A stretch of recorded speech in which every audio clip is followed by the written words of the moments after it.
Hello, I'm Nik Harrison and welcome to this lesson on tapping. Tapping is a technique for the guitar which has got an interesting name which conjures up quite a lot of strange interpretations. A lot of the time when people start trying this, they do this and wonder why the notes aren't coming out the way they want to. That's because the notes that you tap need to have a value. The tapping is actually performed exactly the same way you perform a hammered on note with the left hand.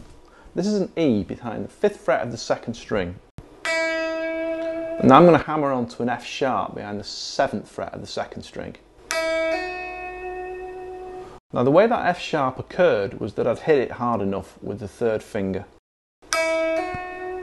which is what I've actually got to do with the fingers on this hand to employ the tapping technique. I'm actually going to use the same note, but I'm going to use my right hand to play it this time.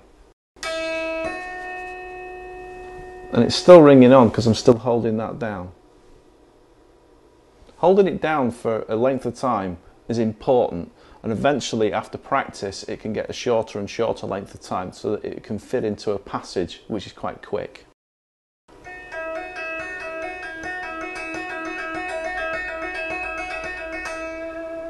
That was an example of me alternating between the 3rd finger of my left hand and the 1st finger of my right hand to play the same note, which is the exercise I'm going to demonstrate now. Here's the F sharp being hammered on from an E. And here's the F sharp being hammered on by the 1st finger of my right hand. It's exactly the same technique, it's just done with a different hand. Now I'm going to actually expand this and use the other fingers of my right hand as well. Instead of just using my 1st finger, I'm going to play using my 2nd finger, then 3rd, then 4th.